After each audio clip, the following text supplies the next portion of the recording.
Okay, so I'm going to unmute Sadaf and I'm going to unmute Mr. Sawal. Okay. Thank you. Right. So, Assalamu alaikum. Hello, and welcome to our webinar. This is an Apne webinar in the series of webinars we are doing for Yaran Watan. Today's webinar is surgically orientated, and we're talking about the impact of COVID-19 on surgery. My name is Dr. Amir Berni. I am the president of APNE, which is the Association of Pakistani Physicians of Northern Europe. We are a democratic organization based in Northern Europe with a massive base in the UK, Republic of Ireland, and contacts in other countries across Europe. We are working very closely with the government of Pakistan, especially with the Pakistan's health initiative, Diaspora Health Initiative called Yaran Watan. And these webinars are really a series, a part of the Yaran Watan program. These webinars are going to be recorded and they are also on Facebook Live. So if you do not want your face on the recording, or if you do not want your voice to be heard, please mute yourself and also keep your camera off. I will now pass on to my two colleagues who are moderating the sessions for today. And I will request Mr. Afzal Sawal and Ms. Sadaf Jafarboy to please come in now. Thank you. Thank you very much, Amir Berni, and I'm Afzal Sawal. I'm the pediatric consultant, basically by trade, but I'm a pediatric neurologist. And I'm one of the moderator of this seminar. And as Amir said, that this is one of the series of the webinars which has been conducted by on the platform of APNE in collaboration with the Yaran Watan. Today is a very interesting topic. Immensely important not only in the UK but also in Pakistan, the impact of COVID-19 on surgery. And we are very pleased that we have got eminent consultant and speaker not only from here, from England, but also from Pakistan. And we've been in this webinar throughout. You are most welcome to ask us any question, but the question is, please, after all the presentations, we will going to take up the questions, and all the appropriate, the presenter will going to answer all these questions. But please avoid asking question in between. You can ask question in the chat box, but we pick up the question in the end. So here we are. We're going to start our webinar, and I'm passed to the Sadaf, who will going to be introduced the first two speaker to you. Sadaf. Thank you, Dr. Sawal. I'm Sadaf Jafarboy. I'm a breast surgeon and an executive member of APNE.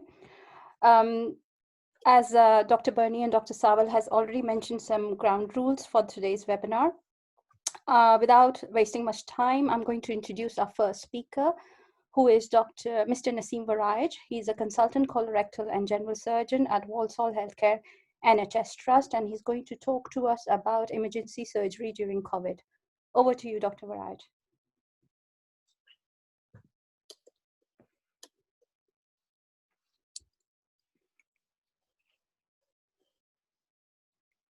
Dr. Waraj, if you can, I'm trying to unmute you from my end, just hold on. I think there is a slight technical issue with, just wait, Naseem, I'm trying to unmute you from this end. There might be a slight technical issue from your end. I think unmuted. So yep, that's fine, thank you, carry on. Can you see my slides? Yes, we can.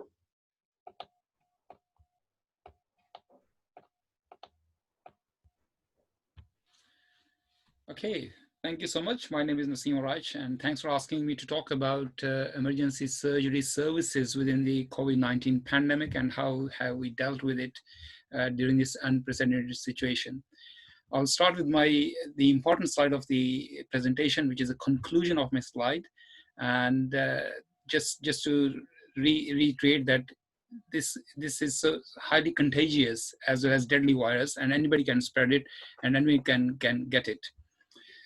So since the first case was diagnosed in Wuhan in December 2019, it took 3 months for WHO to declare it as a pandemic, and it has now spread over 200 countries worldwide. We all know that it will stay there for unforeseeable future until we get some vaccination or proper treatment for it. Therefore, we have to adopt to a new normal to carry on with the life. And obviously, we are fighting against an unknown enemy, and which has disrupted whole of the world, actually, all spheres of life, including general way of life as well as the healthcare. It has affected general surgery as well, which include all specialties, and over 30 million operations have been cancelled worldwide, and almost 2 million operations cancelled within the UK. Of obvious reason, emergency service is carried on, and we have adopted within the new informations available to us. And we all know that the informations are evolving almost every day on a regular basis. What we know so far that COVID-19, the mode of transmission is aerosols and droplets. And we know that aerosol stays within the room environment for almost 3 hours. And if they're on steel and plastic, they can stay there for almost 2 to 3 days. There's a recent paper in BMJ which has discussed about the viral shedding even up to 33 to 47 days after somebody is declared as COVID negative following the test. So this highlights how contagious and how contagious it is. So the whole aim to reorganize the surgical emergency services was to decrease the environmental contamination, i.e. in theaters or within the hospital, to minimize the exposure of the theater staff, to minimize the theater occupation, as well as to make sure the patient leaves the hospital after having surgery as quickly as possible. So American emergency physicians have had a tool called mass casualty incident, which has got 4 phases, which will help to understand the changes and precautionary measures we have taken to reorganize our emergency services to combat this pandemic. So we'll start with the mitigation. The government has really played a good role here to lessen the effect of it by saying stay at home and stay alive kind of campaign, which has not only flattened the curve, but also has had a good impact on the NHS afterwards, which my colleagues will discuss in later. So what we did, we segregated the wards to start with. We have separate bays. Initially, when there was a start of pandemic, not many patients coming in. All patients who were coming in with the symptoms were tested, and followed by every single patient who was in the hospital was tested for COVID-19. We made sure the appropriate PPE was available for all of the healthcare staff. And we also made sure the diagnosis doesn't get delayed, which eventually can delay in the further treatment. So after mitigation, we went to have some planning process where we plan to suspend all the elective activities, because we knew that once the pandemic happened, the resources may well be needed somewhere else. Like if 5% of people end up in ITU, they will need some more staff. And hence it was asked for the skillful surgical colleagues to be deployed there. Self-isolation and shielding has impacted the NHS generally, and almost 20% of the staff has affected by either self-isolation or with the shielding. We had to restructure the department in the form of rotas, theaters, and all the other things which I'll talk about in a minute. And the theater SOPs changed because electives were suspended, and the only emergencies started in either trauma separate theaters or emergency general surgical theaters. In order to protect the environment, it was then thought that we must have a protected patient transfer. Patient should be having PPE as just the mask only, and there should be a designated way and shortest possible way for transfer of patient from one place to other. I still remember in the start of the pandemic, when patient was being transferred from one place to other, the security people will come and just ask the people to evacuate the corridors. So all personal contacts who were transferring the patient must have full PPE. We planned to use the disposable material wherever it was possible. And we have minimized the number of staff within the theater. We have made a timely entry and exit from the theater itself, so that lessen the contamination. Person involved, they were not allowed to leave the theater, and we have got this. There are some studies which shows that in the laminar flow, there are 25 air exchanges can happen in 1 hour. And it has showed that after 5 exchanges, the environment get cleared up to 1%, basically. We also make sure the documentation is outside of the operating theater. How we responded to all these changes and plan, what we did, we have a consultant-led decision-making at front. We changed the rota, made 3 teams, A, B, and C. A was the on-call team, B was the standby team, and C team was just at home for a week time. And then that's how the circle carried on, so that we minimize the risk of people getting infected. If somebody gets infected, the standby team is available. As I said, to minimize the number of staff in OR, we have given them walkie-talkies not to come out of the theater during the procedure and things like that. We followed all the WHO protocols, and we made sure the patient, when transferred from the ward to the theater, goes straight into the theater rather than the anesthetic room. It's at the intubation, extubation is regarded as an aerosol generating procedure. So every procedure was done within the theater itself. Once the patient is intubated, their face was covered with the plastic covering to shield it throughout the procedure. So, and for surgeons and the people, there was a separate donning area, which is pretty clean area and is separate from anesthetic area and else whole of the theater.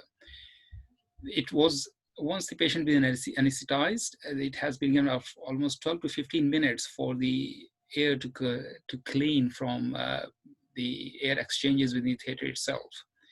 Once the procedure is finished, the people have got to go separate through a separate exit door to a separate designated area where they get doffing and cleaning, and all the other measures were taken there. Patient then extubated in the theater itself and recovered there by the same staff. And then we have also made sure the secure transfer area is there for the patient to go to the recipient wards. It has caused a lot of delay because we need to deep clean the whole theater and whole premises after every case. And therefore the productivity for theater has gone really down. We also adopted some non-operative measures where possible, especially acute appendicitis. There is evidence that you can treat the acute appendicitis if it's not complicated with antibiotic. If it is perforated or peritonitis, in that case, you can actually you have to act and operate on it. Similarly, the other conditions where you can be treated conservatively, it was suggested to treat them conservatively. However, like hernias, which you can, if it is incarcerated, you can reduce it in a local anesthesia and then make it some semi-elective procedure. At the same time, some guidance came through from Royal College, which I can't find at the moment on the system itself. But the clear guidance was that to do the test for all people, do CT thorax at the time, and try to not to use the laparoscopic surgery. There was not much evidence available at the time. So initially suggested to do the open surgery, either as appendix or as laparotomy or whatever could be done as should be done as open. And it was also recommended to have a stoma, not to anastomose, to minimize the complication and to expedite the patient discharge and minimize the length of stay. So in some certain cases, it was suggested to defer the surgery if possible within the pandemic itself, and to do a mass damage control surgery with open abdomen, although it may well be aerosol generating within the ITU settings. So I'll just touch upon this open versus lap at the time. Initially, we were doing all procedure open. Subsequently, as there was no evidence for the aerosol generation within the peritoneum itself, therefore, we started doing laparoscopic surgery in the middle part and at the later end of it. French people have started doing a trial to assess if there is any aerosol generation intraperitoneal or during the surgery. However, we have taken all precautions. We use surgical smoke filters, and some people do also suggest the laparoscopic surgery is safe because it provides the functional barrier. Currently, we are entering into the recovery phase, and there's a study published in Lancet, COVID Surge, which has given the directive was to carry on into the recovery phase. And my colleague will discuss in next few presentation about it. And we'll take all the questions at the end of the session. Thank you. Thank you very much. Thank you, Thank you, Mr. Viraj. That was an excellent talk, and I can see some questions coming up in the chat box. We will address the questions once the talks are done. I would now like to introduce our second speaker for today's webinar. That's Mr. Amir Khan. He's a consultant general surgeon. He's an ex-medical director and responsible officer at Walsall Healthcare NHS Trust, and he's going to talk to us about restarting elective surgery and prioritization. Over to you, Mr. Khan. For giving me an opportunity to talk today, Sadaf, and thanks to all our colleagues. It's quite an interesting topic, and I think my colleague before has gone through quite the details why we had to make the decisions, because when COVID hit the whole world, although it started in December, but by the time it came to the Western side, it was somewhere in March. At that time, as professionals, we had to make some decisions. And the decisions we made were not just out of hoof, but on mainly considering patient factors, workforce issues, and managing capacity. Naseem talked about some of them earlier. And when we looked at patient factors, the most important thing was patient safety. And at that time, the concept was that by bringing patients to the hospital, we are going to expose them to COVID-19. And if they catch that, the mortality is going to be high, quite high. Then there were workforce issues. We didn't have enough workforce to cover every area. So the most important part of that stage was to direct all available workforce towards emergency. And that's why we had to stop elective and go towards emergency. Even the surgeons were covering ITU, and they went into different type of rotas. There were guidelines issued by colleges at that time that we might be, as professionals, asked to work in the specialties which are not our normal specialties, but in these circumstances, we are covered for that. So I think everything changed with that. And then the issue was capacity. There was a big worry that NHS might not be able to cope with the number of cases which are going to come in. And that is why we wanted to divert all our resources towards dealing with COVID-19 rather than doing elective work at that stage. So these were the different factors. If you remember, there was a lot said about keeping the curve down or leveling the curve. And that was the main purpose, was because we know there's a limited capacity in our health system, and so that we can cope with it. It's very interesting that at that stage, professionals took the decision themselves. But now, recently on 29th of May, there was an article published in Lancet, which actually looked at worldwide 1,128 patients, and out of which there were emergencies elective. And even they came up and said clearly that there was about 38% mortality. And those who had developed respiratory complications, the mortality went above 50%. So these were the main reasons why the whole thing was changed at that time. And elective surgery was stopped in UK. But now we're coming to a stage where we had to resume the services. So just got to reverse everything now. So what did was first, there was different factors we had to look for. So the most important one was first that we wanted to make sure that the COVID infection rates are down. And if you must have heard the word R at present, so that mainly we're looking at that it's under 1, and that's where we are now. Then the important part was sufficient number of staff available to return to work. As Naseem pointed out, about 20% of NHS staff was actually shielding, those who still are shielding. So it was a question was, do we have enough staff to do the elective work and emergency work? Then there was that you have got enough supply of drugs and equipment. The most important then factor came up was a sufficient PPE, personal protective equipment. I will come back to that bit later on as well. And then also we wanted to make sure there are enough ITU and ICU bed availables in order to deal with the patients who are coming with COVID, and also on the top of that, elective surgery. So I'll look at each of these factors now. So the first thing was to have a COVID light hospital. Then I'll come back to the patient preparation, staff protection, and how do we prioritize when we start the surgery again. As Naseem mentioned, there were about more than 2 million cases in UK who were deferred because of COVID. So now trying to bring them back, we need to have some justification. How do we prioritize patients? COVID light hospital. What do we mean by COVID light hospital? We call them green hospitals. it was easier in UK because what we are talking about, the hospitals where we are not treating acute COVID emergencies, or we're not taking acute patients coming with a suspected or a proven COVID. In UK, what we did was we had private hospitals. So a lot of private hospitals were taken over by the government of UK. And those hospitals are being used as COVID-light hospitals. Then we wanted to make sure that those hospitals got adequate facilities, they've got adequate specialty cover with all critical specialties, and their theaters have got a proper airflow systems in them, because those were vitally important to stop the spread. Patient preparation. Now, how do we make sure that patients who are coming in, they are safe? Because we know that the mortality, if a patient catches COVID pre or during operation or afterwards, is very high. So we made sure that the patients had to self-isolate for 14 days. They should have a negative swab 72 hours prior to the surgery. And then again, they got to have a commitment to stay in isolation for next 14 days, because this is a vital period. Staff protection. That was quite an important factor, because if you see, those of you who've seen the UK figures, we've lost more than 200 healthcare workers. And interesting thing is that we didn't in all of this, there was only one healthcare workers from intensive care who lost their life.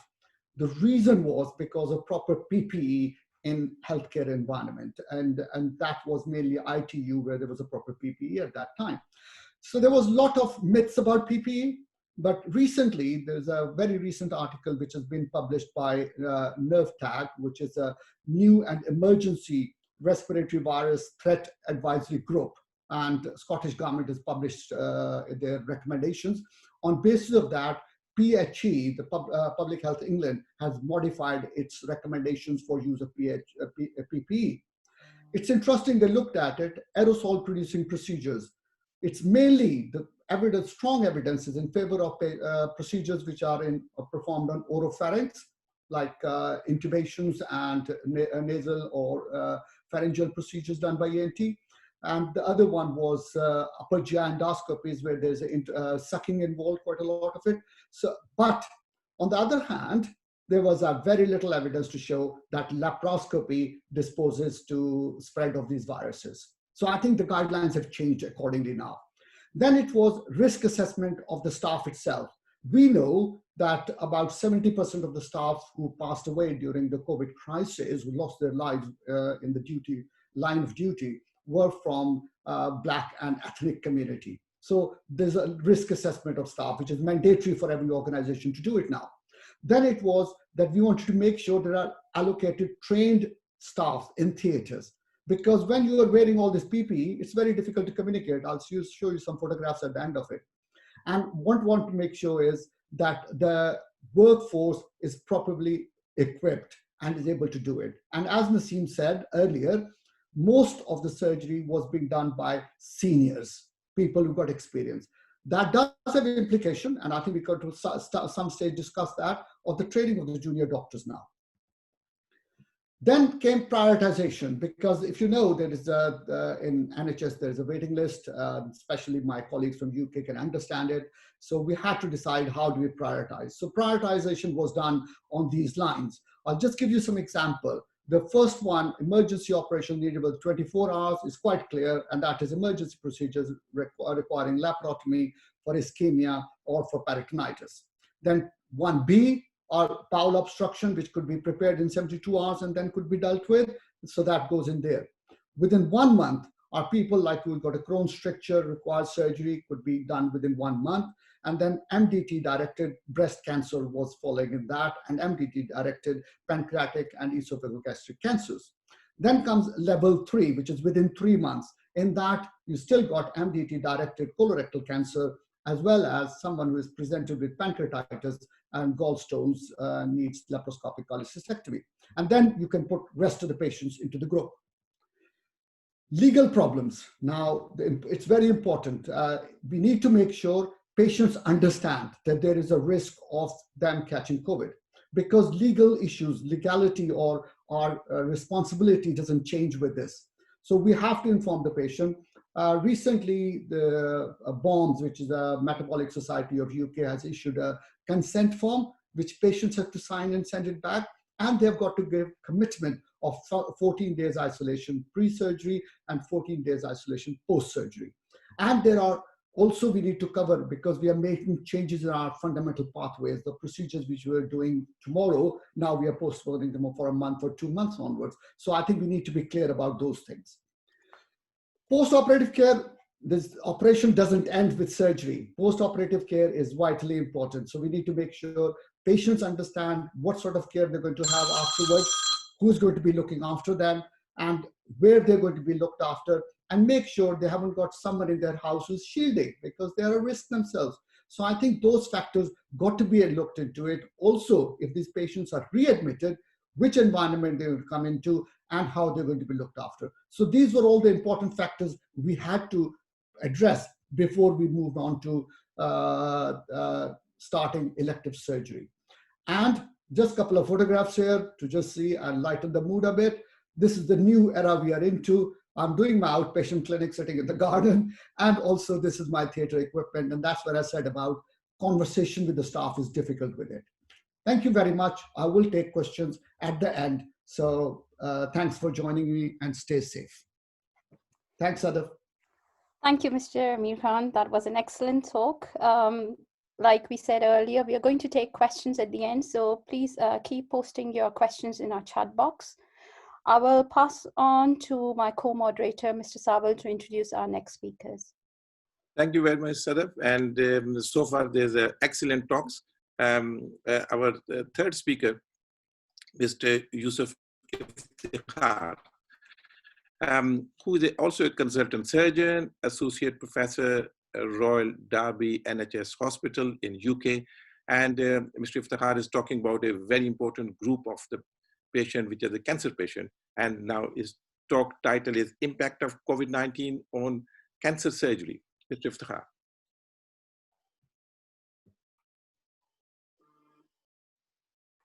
Sir, Mr. Iftikhar, can you hear me, sir?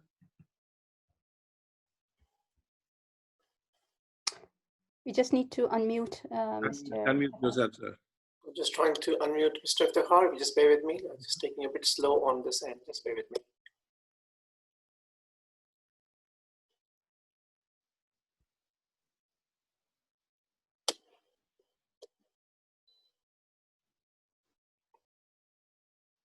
Yep, should be okay now. Okay, can you hear me now? Yes. We can hear you. Yeah, first of all, many thanks to Sadaf Jafarbai and Afzal Sawal. You are conducting it very, very well. Thanks for introducing me as well and giving me the opportunity to talk to you guys. Very eloquent talks by Naseem Waraj and Amir Khan, and they've covered most things about COVID surgery. However, as you can see that I'm going to talk about cancer surgery in COVID, during and post. What did we do? Now, all of a sudden, in early March, everything was stopped. We pressed the button to cancel every elective work completely. Nothing happened. My last list was 13th of March, and I did laparoscopy that day. And fortunately, I used N95 mask and cover. But thereafter, nothing happened, and the specialties which were suffering were upper GI, endoscopy services, 2-week wait. For those people who are listening from abroad, in UK, we have got a system of 2-week wait where patients, if referred for suspected cancer by the GP, they have to be endoscoped or screened or have a CT done within 2 weeks. So all the endoscopies had to stop, so 2-week wait went out of the window. Breast surgery was fortunately not stopped and was done in green hospitals, which were the private hospitals. The NHS hospitals were receiving the COVID patients while breast surgery was done in private sector. Private sector was taken over by NHS. Gynecology suffered, oncology, ENT and Max Fax. I lost a colleague of mine, ENT consultant here, because ENT, they look into throat and mouth very closely. So contamination and transmission of virus in those subjects who were involved in that sort of work was very great. So they stopped it. Colorectal surgery stopped. Hematology and oncology. Hematology, oncology did not stop per se because the oncologists carried on giving chemotherapy and all that, and that was very good. Therefore, we were in a situation where there was a great impact on the surgical services, and we had to wrestle with the idea of providing no care, some care, or full care. And where did we move in 3 months' time? We moved on to looking at the data which was available. Although Sir Amir has already touched on this subject, and this paper is, everybody talks about this paper now because this was the seminal paper published on this subject of mortality in surgical cases. 7 days before or 30 days after surgery. That was the criteria of inclusion in this study. And mortality was very high, 23.8% cases, i.e. 268 cases of 1,128 patients actually died. 577 had pulmonary complications. So people who died, 82% of those died because of pulmonary complication. We were not in a position to do elective work or cancer work because cancer patients were shielded as well. So if we try to do cancer work in these patients, they will acquire COVID and they may die, which was not acceptable. Government was saying all sorts of things like this access to a cutting edge treatment and all that, but they did one good thing. They pushed the nation to stay alert. That means very little to me. But what it meant was to stay at home. And this nation, for sure, listened to the government edict and they stayed home. They stayed home for 3 months. And not surprisingly, R, which is the infection rate, remained below 1. You can see it on the left hand of the graph. The 1 is written on there. And the infection rate stayed below 1, between 0.7 and 0.9. Therefore, the load on the NHS went down. The first opportunity which the nation got of a good weekend, white people, they get attracted to light like a moth.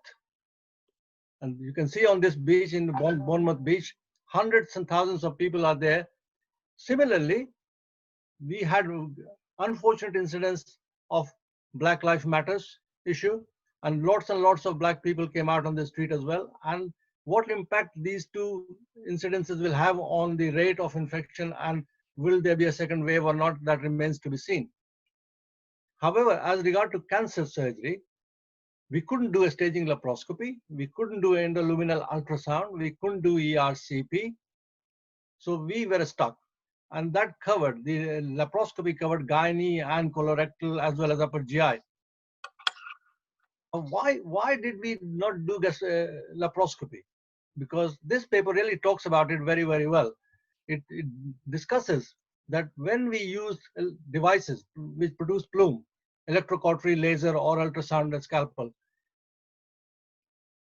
it can cause viral transmission, because as Naseem in the very first talk mentioned that 29% virus were found in the feces of those patients. So there is a virus in gastrointestinal mucosa as well.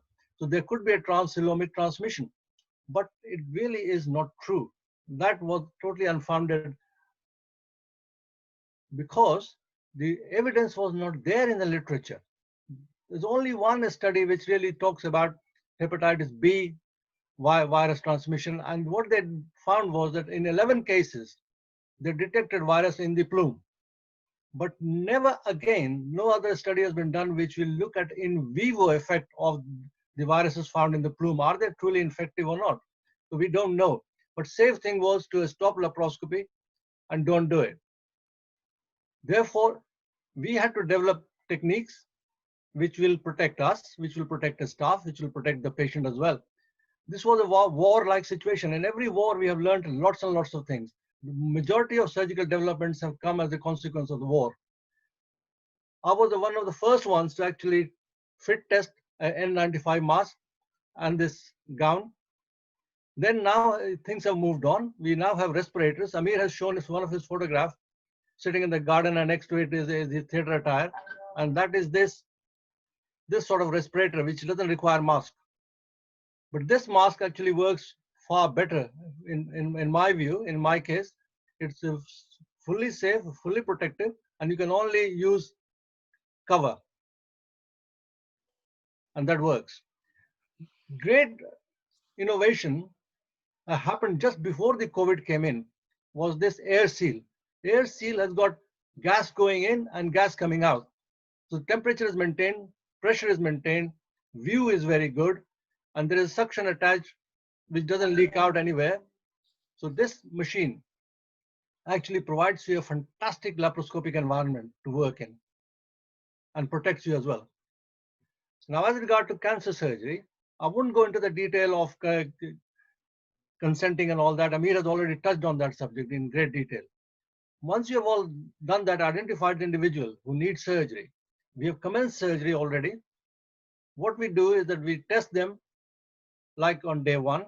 If they are COVID negative, we isolate them for 14 days and we trust them that they will be isolating themselves at home. Then we'll test them again fortnight later, and if that is negative again, we go on and operate with full protection and all that. The patients who are positive, we would give them a fortnight and we'll test them again. If they are negative, then 3 days later, we will operate on them. If they are positive, which some of the cases may remain positive for a long time, but are they truly positive or not? That is the discussion which we are having at the moment. Are these viral particulates which are actually showing you the presence in the test, or they are true active viruses? We don't know. So that is something which we have to come to terms with and learn and evaluate and implement in future. We here in my hospital, we have done 109 cases up till now. And there's only one case which became COVID positive, and thankfully he has survived as well. There were 3 vascular cases during the emergency time that there was a problem, but in the elective cases, since we have started doing our cancer work, there's been no problem whatsoever. Thanks for listening. Thank you very much, Mr. Iftikhar. As you well known to us as the Ifti. Thank you very much, sir. And me as a pediatrician, I'm learning a lot, even being a non-surgical person. So that's very useful. I hope that's very useful to all of our listeners. I'm very pleased to announce our next speaker, Professor Fazal Ali Khan. He's a professor of surgery in Rashid Latif Medical College, Lahore, which is a great city, and I always love to visit Lahore whenever I used to go to Pakistan. I'm sure there are many challenges in this COVID-19 situation in Lahore. And Professor Fazal is going to talk to us about the challenges in surgery he faced and perspective of surgery in COVID-19 situation, especially in Pakistan. To Professor Fazal. Thank you, Dr. If I may come in, Professor Fazal, before you go any further, I would request Mr. Syed Iftikhar to please stop sharing his screen.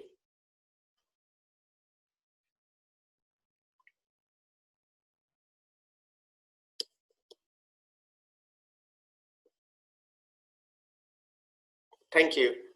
Please carry on, Professor Fazal. Thank you, Dr. Afzal Sawal, Dr. Amir Berni, Dr. Sadaf Jafar Boy, and other panelists. It was really very enlightening to hear from the eminent surgeons from UK, and I would like to share our experience of this deadly virus. I will start my presentation.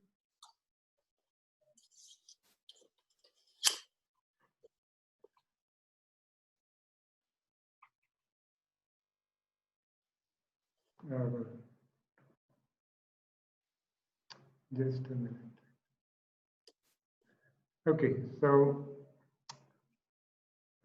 we had certain challenges even prior to this pandemic, and the important barriers, as are known to all of you, to provide quality healthcare, we have always been resource constrained because of economy, because of the skills, and because of lack of literacy rate. To top up, we have certain degree of malgovernance, negligence at every level, and lack of accountability does not allow us to learn from our mistakes. We have a very fragile supply chain system in place, and whenever there is acute need of certain medicine, it gets very difficult to acquire that. Of course, there are islands of excellence in this sea of mediocrity. So to combat COVID-19, we started with a huge disadvantage. Dr. if you can kindly put on the slideshow, please, if it's will be okay, better demonstrated. That's right. So when we learned about this problem in Wuhan, we thought it's a Chinese problem. And we continued merrily with our activities, and this PSL matches attracted huge crowds. And this was a phase of complacence. Then there was a rude awakening when there were pilgrims from Iran who returned, and there were chaotic scenes at the border. And then we had COVID-invested Pakistanis coming from Europe and Middle East. And then we didn't know what to do with them. We stayed in a state of confusion, and then suddenly, when the cases increased, then lockdown was announced. Again, there was no consensus on how to do it, how effective to do. So we gave confusing signals to our masses.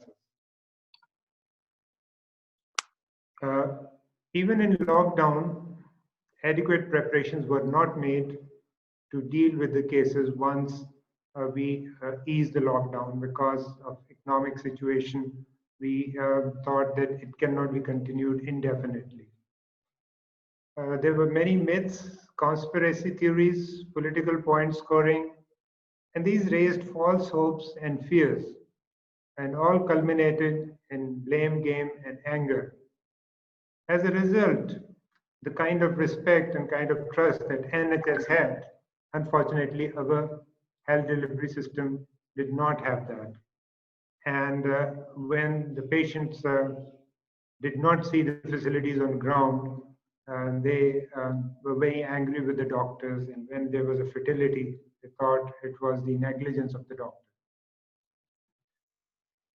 Pakistani hospitals were struggling and are still struggling with coronavirus explosion. Country sees multiple consecutive days with record cases and deaths as overworked doctors plead for breathing space. Media in both social and mainstream did not play a very positive role. The hallmark of their presentations was sensationalism, irresponsible reporting, and biased reporting. And instead of highlighting the care that people should take, they were highlighting the faults in the system. The threat to healthcare workers was not only from virus, but also from angry mobs. And in KPK, there were 20 attacks on medical workers. And this was because when the public came with the idea that everything is going to be available for them when they need it, and when they reached hospitals, they found there was very little for them.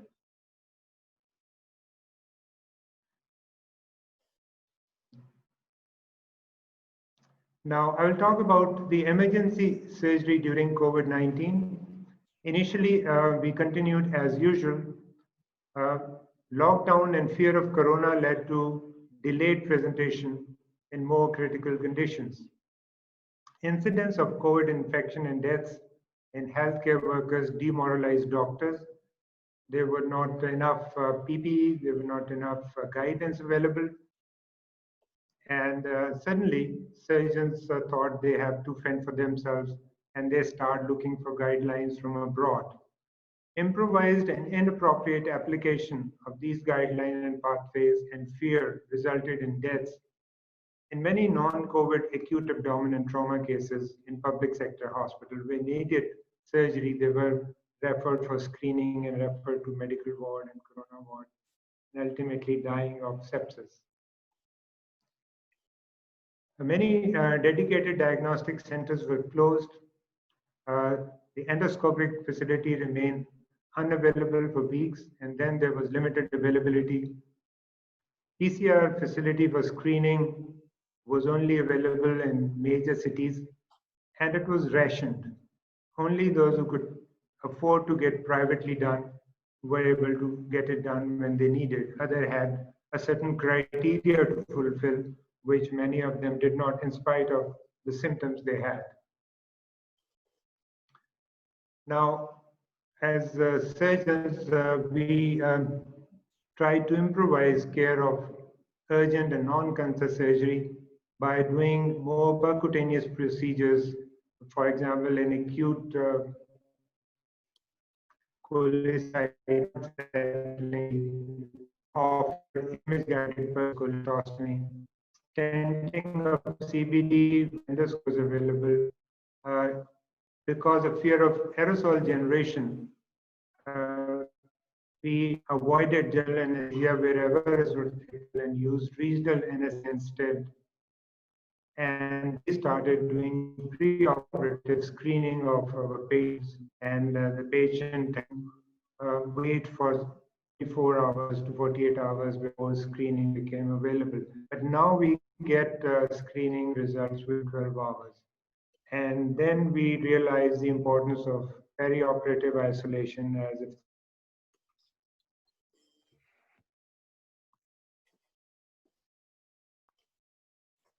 Sorry, Amir, I think we lost Professor Fazal. Yep, so we'll wait for Professor Fazal to log back in. I think we've lost his connection. So if Mr. Amir Khan is listening in, could you kindly get in touch with Professor Fazal and see what's happened at their end? Okay, in the meantime, I suppose so far, whatever Mr. Fazal was, Professor Fazal was been telling us is really eye-opening how the COVID-19 situation is being dealt in Pakistan, where the resources are limited. There's a lot of myths and a lot of conspiracy theories and a lot of other issues involved in the management of the managing in these patients. And one of the most worrying thing is that many of the health workers was being attacked by the mob and the patients, which is really frightening and worrying situation in our country. I'm sure they come to the hospital with all the expectation. If they found that their expectations are not being met in the hospital, they get very frustrated, and I'm not surprised. Okay, we are waiting for Professor Fazal to enlighten us more on the situation. Thank you very much. You're back, sir. Just wait, Professor Fazal, I'll have to unmute you, so just bear with me, sir.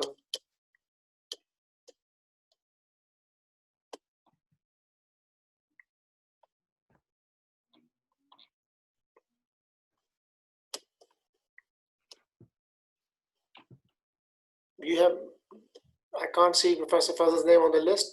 Professor Fazal, have you joined with a different name? Please type in your name in the chat box with the ID you joined in, so we can unmute you, please. Thank you.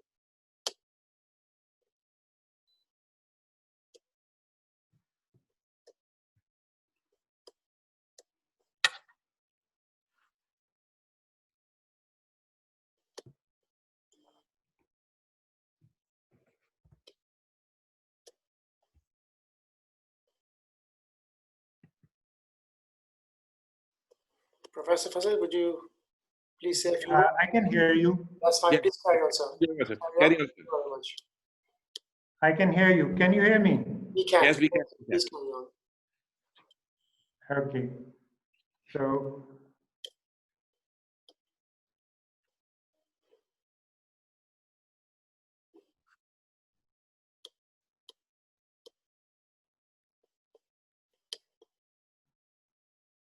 okay, so regarding cancer surgery, it was continued initially while certain specialties were suspended. Shaukat Khanum Memorial Trust Hospital stopped taking cancer patients for 2 weeks and then restarted limited services and eventually full services. GI services were suspended for 4 weeks. PKLI Kidney and Liver Specialist Hospital was converted to Corona Hospital. They stopped doing our liver and kidney surgical work. CMHs all across Pakistan stopped taking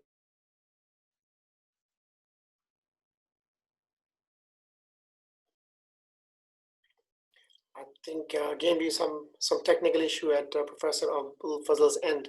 So let's wait for 30 seconds or so and let them reconnect.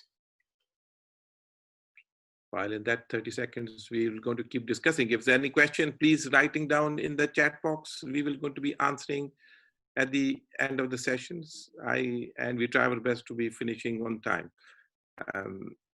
So far we have few questions coming up. Yeah, we have lost Dr. Abul Fazl for the time being, so he's going to log in. Shall we go on to some of the questions we take on, and we'll keep discussing. Otherwise, we're going to see each other and not talking. One of the Mr. Jamil, can you hear me? One, if that's all right. Yeah. Start. So this is a question from Dr. Saqib Ghani. It's already been addressed in the chat box, but in the interest of rest of the participants, I would request Mr. Amir Khan to answer this question. The question is, how long do patients need to be self-isolating before and after an elective surgery? Thank you. Before you go any further, I think Mr. Fazl is back online. So I'm just trying to unmute him. So let's see if we can unmute him.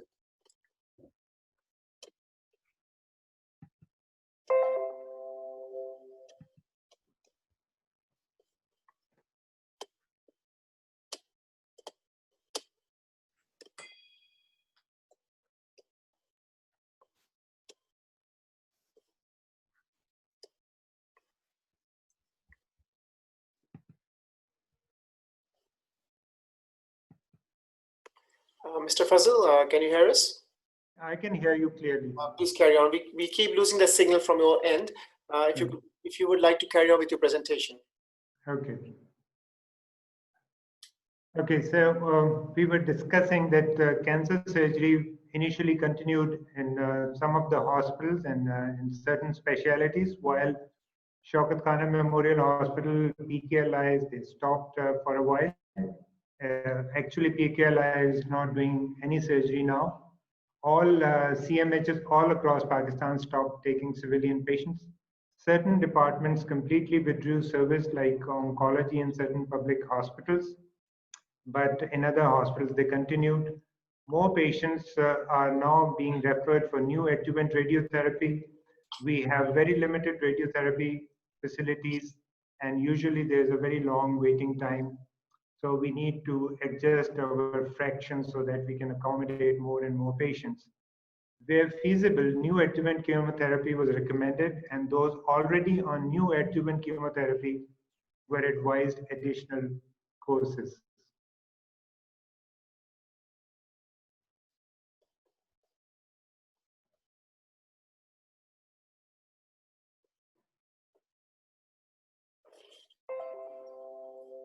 Regarding elective non-cancer surgery, public hospitals stopped all elective surgeries as in UK.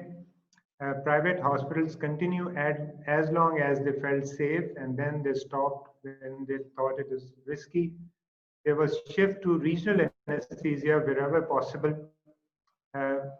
Actually, public became quite afraid of visiting hospitals because of fear, so attendance for elective non-cancer surgery has been reduced substantially. Screening, isolation, and additional infection prevention measures may increase, they mean increased cost of treatment as well. So it's also that cost of treatment has also gone up. Restarting cancer elective surgery, cancer surgery resumption should be the first priority. Most of the surgeons are now preparing to start elective cancer surgery as soon as it is safe. It is only possible if transmission of COVID is reduced. Educating patient and family for the need of pre-isolation, screening, and post-operative isolation is of paramount importance for the safety of the patient. And as Dr. Amir Khan mentioned, creating green facilities for non-COVID patient is important to restore the faith of the patient and allay their fear that they might get COVID infection when they go to the hospital. So better protection of healthcare workers from COVID-19 will also help. The prioritization that we need to do is to improve our operating infrastructure, make available most effective PPE for healthcare workers, and train them to use these effectively, rehabilitate and restore strength of anesthesia department, which has been weakened. We had a lot of incidents of COVID infection in anesthetists in Pakistan. With so much leftover cases, we need to screen ones which need downstaging and where we can go and proceed to surgery right away. The conclusion which I can draw from these observations are that already inadequate healthcare service in Pakistan has been further compromised. Patient turn-up has sharply declined, partly because of fear, because of lockdown and lack of mobility, and also loss of earning. Most of the people are daily wage earners. We don't have much social security. Healthcare cost has increased, further limiting affordability.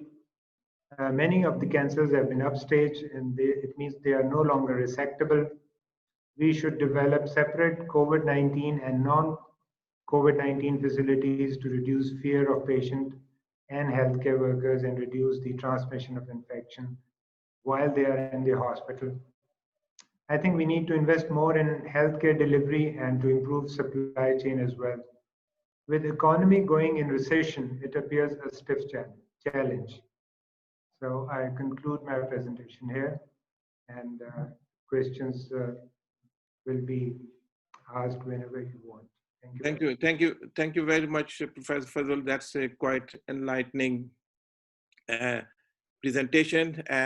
When the economy is in recessions, and the country like us who were socially deprived and the lot of challenges, I'm sure you people are doing great job in this stressful situation of COVID-19. Obviously, if there's any question, we will going to take on in the end. Thank you very much. And to Amir Birnie, if you want to make any announcement before we start questioning. Thank you so much to everybody for doing the presentations. I just wanted to remind everybody that we are also on Facebook Live and on Facebook Messenger, and we will be taking questions from Facebook Live and Messenger. We are also recording, so if anybody has any objections to being on camera, they can obviously put their cameras on off and their audio on mute. I will pass back to Sadaf and Saul Saab for taking questions. Okay, so I'll start with the first one. It's a question for Mr. Amir Khan from Dr. Saqib Ghani. How many days are patients asked to self-isolate prior to elective surgery? Is this a standard used across UK, or different trusts are using different time duration? Thanks very much, Sadaf, I'll answer the question. I'll also take a bit of privilege being in a panel, and I've got 2 questions to panelists. Can I put that as well, if you allow me, please? Yes, please. Yes. That'll help people. First thing, yes, Saqib, thank you very much for joining us. Yes, the recommendation from the colleges are very clear and is being implemented in all elective settings now, that the patients are being asked to isolate for 14 days pre-op, 14 days post-op, and they are done a test done 48 hours in advance. In addition to that, in most of the COVID light hospitals now, all the staff is being asked to be regularly swabbed. Like our local hospital, which is a COVID light, the private unit, they are doing twice a week now, swabbing for healthcare staff as well. Right, coming to the 2 questions. One, I've got a question to Iftikhar, and the other one is to Professor Fazal. Iftikhar, would you please help us just on a question about endoscopy, upper and lower GI, where we are with it and what are the risks? Professor Fazal, the question is that most of the private hospitals, the way the COVID has hit, elective surgery was stopped. What's happening? Are those hospitals viable now, or what's going to be the future of that private health sector in Pakistan on that one? And just one comment for people, there's a lot of things about PPE. Guys, I would recommend you strongly go on to internet, read the study done by NERVTAG, NERVTAG. They have assessed all procedures, the data available so far, And it does actually take away a lot of myths about PPE. So please do have a look at that. Thank you very much. Thank you to Iftibai and Professor Fazal then. Yeah, Amir, thank you very much. Thanks for asking that question about endoscopy. When we commenced endoscopy sessions, we started using full PPE. We started using the hood and N95 mask. However, as I've already shown you the pictures, the new hoods are even with the respirator that should be used for endoscopies. Naseem wrote something on the sideline that they use gloves and gown. I didn't mention that in my response in the chat. It is mandatory. Gloves and gowns are always there, and we use it even when we didn't have COVID. So gloves and gowns and mask and the shield is important for endoscopies, of all sorts of endoscopies. Professor Fazal, are you with us, sir? Yeah, unmute him, please. Yeah, we have tried. Just a sec. It's just taking a bit longer than usual. Just bear with me.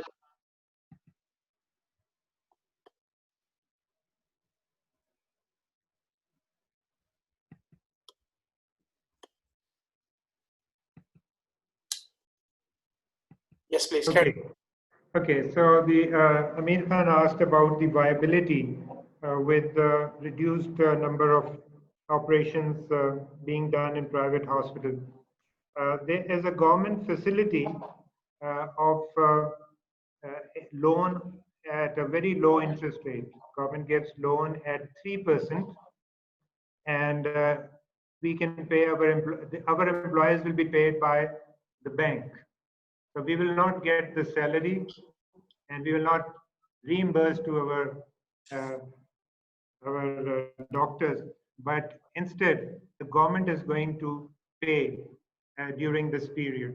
So salaries is one major expense of private hospitals, about 40–50% cost.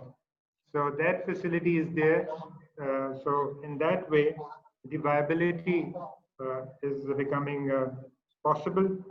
The other thing is that certain facilities are continuing, like birthing facility, obstetric services. And the private hospital where I'm working, it's mostly doing cesarean section or deliveries, which have to continue. And now the other source of revenue is treating the COVID patients. As the government facility is insufficient, and some of the patients who want better care, private sector is providing COVID facility. And that is the place where a lot of blame is coming as well, because the charges for these services are quite high.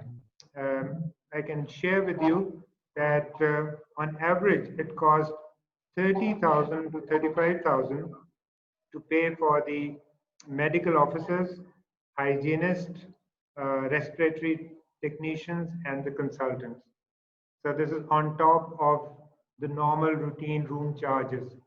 So the care of COVID patient is really expensive, but that is another source of revenue to make up for the lost revenue in elective surgeries. Thank you for that, Professor Fazal. I'm going to move on to the next question, which is to Mr. Waraj. And it's a question regarding COVID positive patients. If they've had major surgery, did they require ITU or HDU care? So I've tried to answer in the chat box. Once the patient, can you hear me?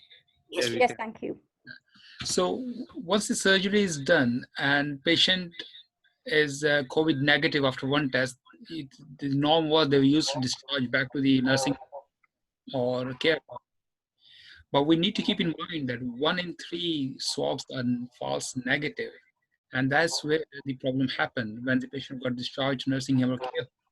The mortality increased in those areas as well and after contacting the positivity. So there is no clear evidence or guidelines in such case. It has to be asymptomatic free, and obviously the isolating period incubation period of 2 weeks. And after that, you can take risk. But one of the pathologists in our hospital has mentioned some cases have been even positive after 60 days to contracting the COVID-19. So the evidence is evolving regularly on a regular basis. Okay. Thank so, you very much. Yeah. Sorry, Dr. Sawal. Sorry, I missed the question. You asked me where to, sorry, I mix up the questions. The question was asked where to get discharged, either ITU or in the ward. Yeah. So depending on the severity of surgery, if it's a major surgery, they usually go to ITU. And if it's like appendectomy or any other minor surgery, then they normally go back to the ward where they come from, which is again an isolated area. So patient normally get to transfer to ITU if they are symptomatic from that particular area. Otherwise, there's no hard, fast rule that every patient after surgery will go to ITU if they are COVID positive. But of course, you would want to transfer them to an area which is for COVID positive patients. That's right, yeah. If they end up going to the ward. Thank you very much. So our next question came from the Irfan Akhtar. He's also a surgeon himself. A big concern with the mechanical ventilator is communicating with your assistant. How is your experience been? To Amir Khan and Iftikhar Bhai.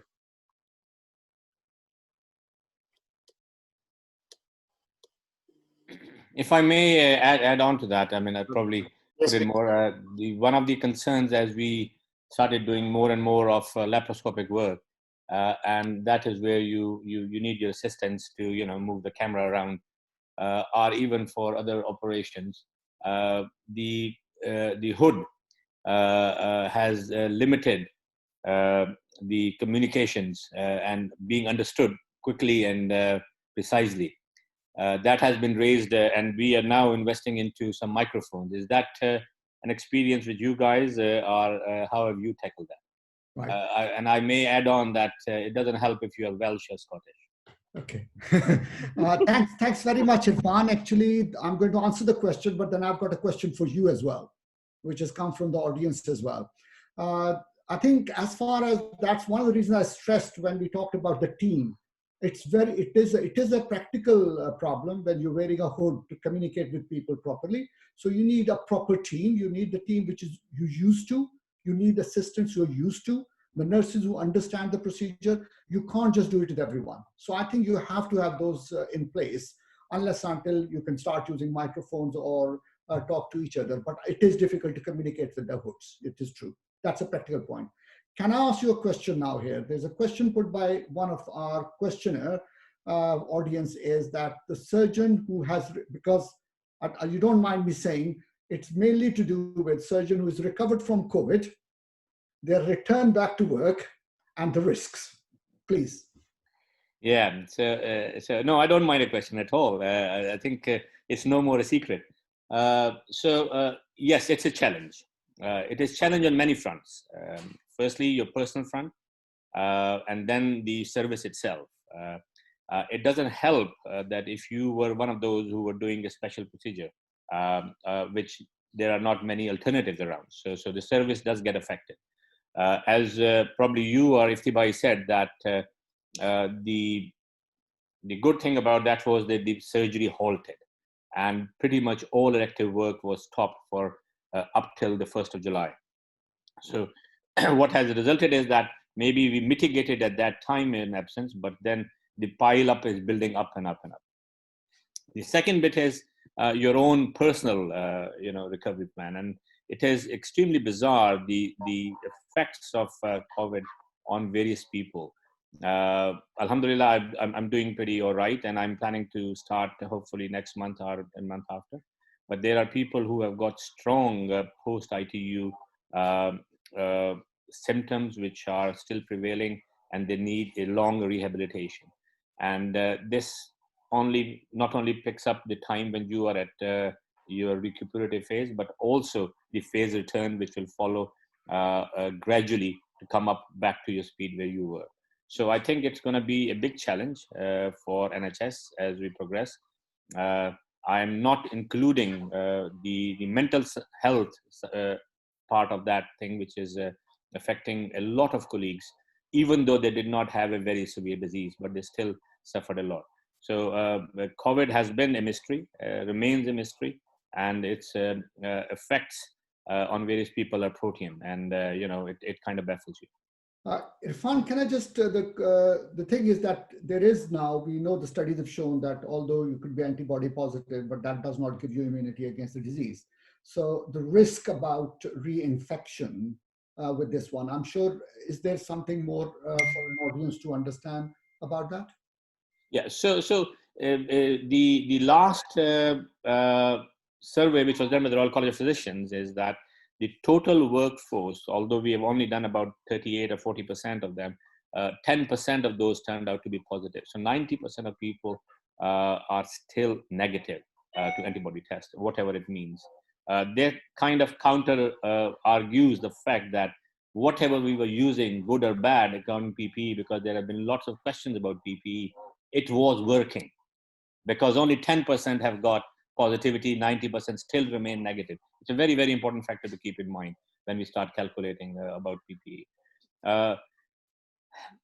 Time would tell, Amir Bhai, that whether this positivity, I'm going for my plasma donation next week. So we are giving it as we go along, whether it has got a long, I think there was a very nice article presented by the New York Hospital Consortium saying that 23% of all the New York population who were positive with COVID test had actually IgGs enough to be called therapeutic effect range. So I don't know what would be the outcome, because the recovery trial hasn't come up with an answer for that question.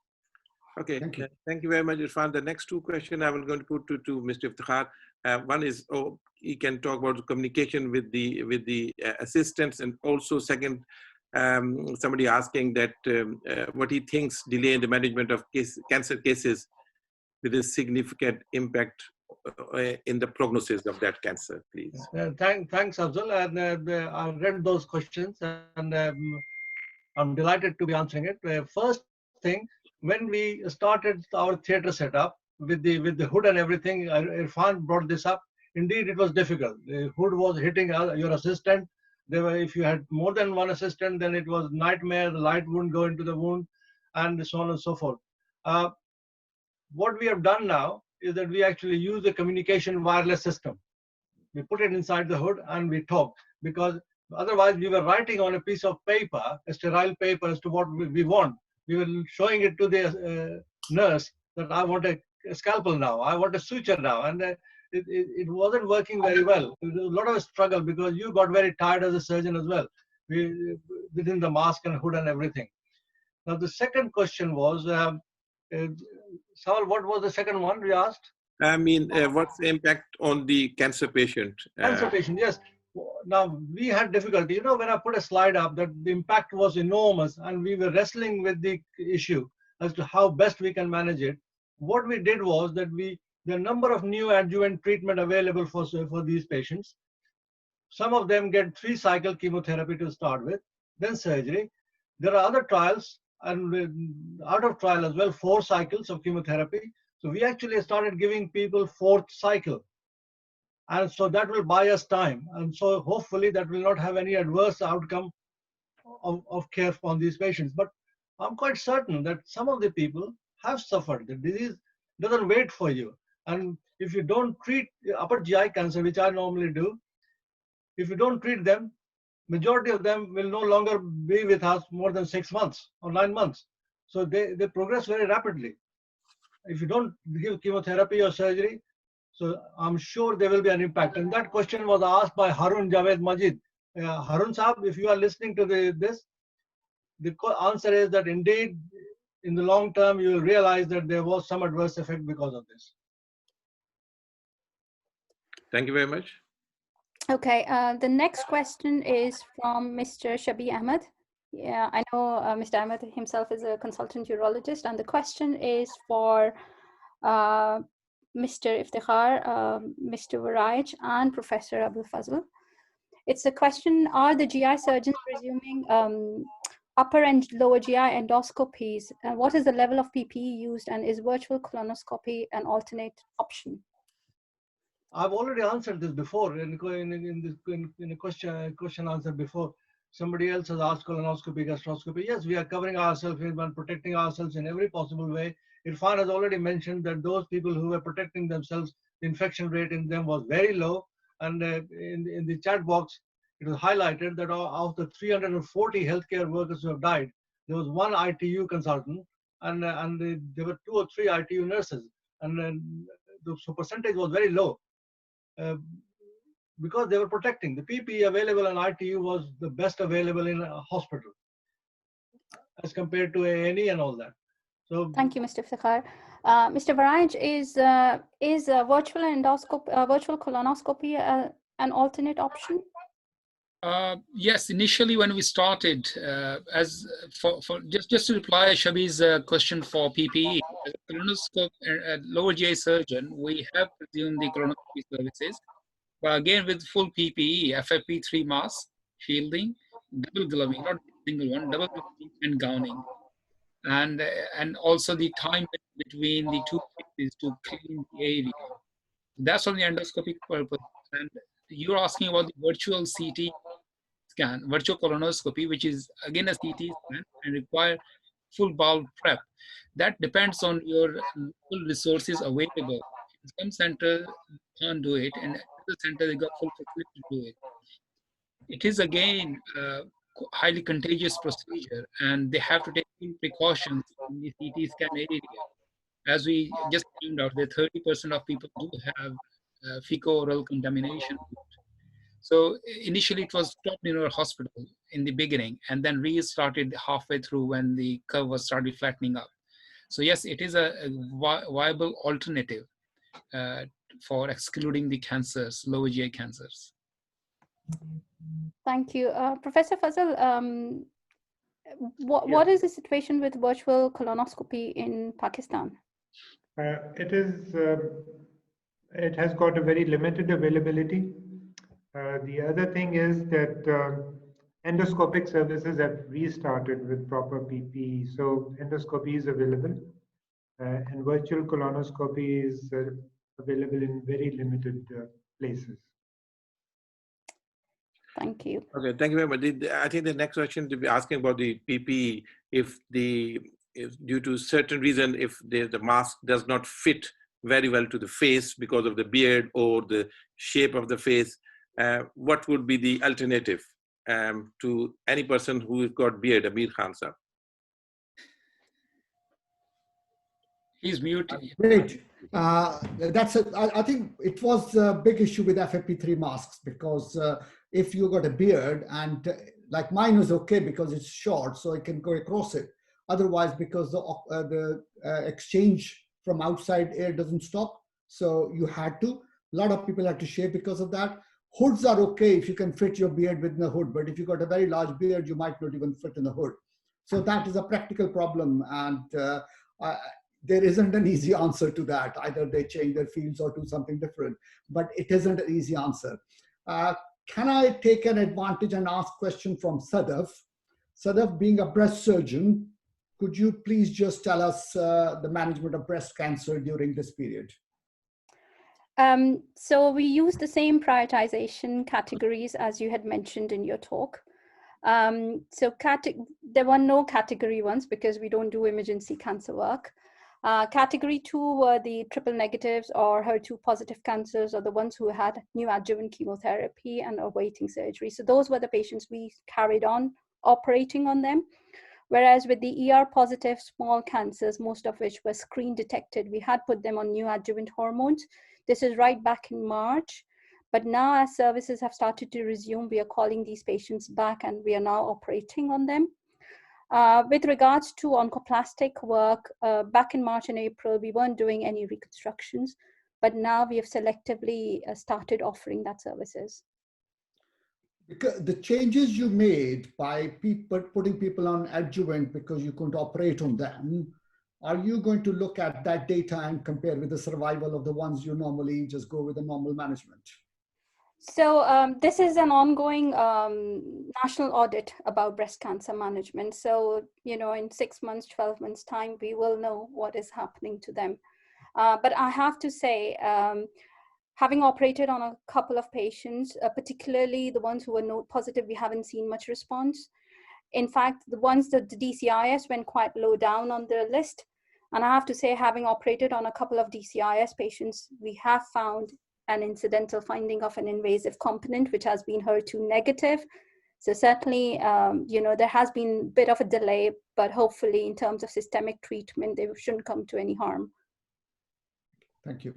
Thank you very much, Sadaf. The next question is very interesting. It's because all we are having nowadays about antibody testing, and the positive rate is very low. Is about, somebody mentioned for the Abisab is only 10%.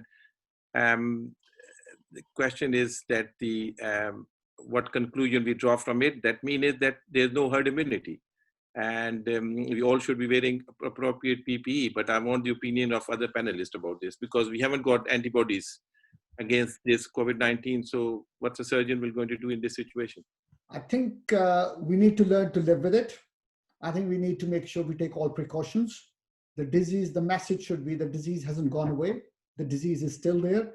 And I think one of the good things which has come up with, the positive thing which has come out with COVID is that prior to that, we were not taking as many precautions in our theaters and other places. Now I think we have to, and make sure that we protect our patients, we protect our staff, and protect ourselves. That's the only message I can give you. Thank you. Okay.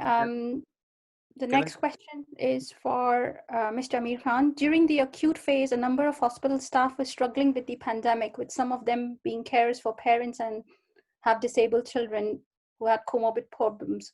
What was the support provided by hospital or trust, and is there a protocol now in place on reflection? I think we learned a lot out of it, to be honest with you. And very reason that we've lost over 200 workers, healthcare workers, is obvious that we didn't know much about the disease itself. And we've learned as we've gone forward. There are lots of people who are shielding. One of the reasons of stopping all elective activity was because of staff being shielded, either because they had their own health issues, or they had a family where they're looking after, or carers for someone. So I think it's been an important part when we brought people back, when we're starting elective work, that we are making sure that we got enough staff to do elective as well as emergency, because emergencies still take a priority. Thank you. Being a pediatrician, I want to just brought in a slightly different question to Professor Fazal, if it's possible. Has any experience of doing surgery in children? What's your experience in Pakistan in this COVID-19 situation? Actually, I don't have any experience of dealing with the children. As young adults, I have dealt with appendicitis. I've done few cases, but not many pediatric surgery. Okay, fine. Thank you, sir. I think Mr. Iftikhar wants to make a comment. No, I'm all right. This has been answered. Okay, great. Thank you. We hope we have answered all the questions that have come through in the chat box. But in case if your question has been missed, and I apologize for that, can I request you to send the question by email to us, and I will direct it to our speakers.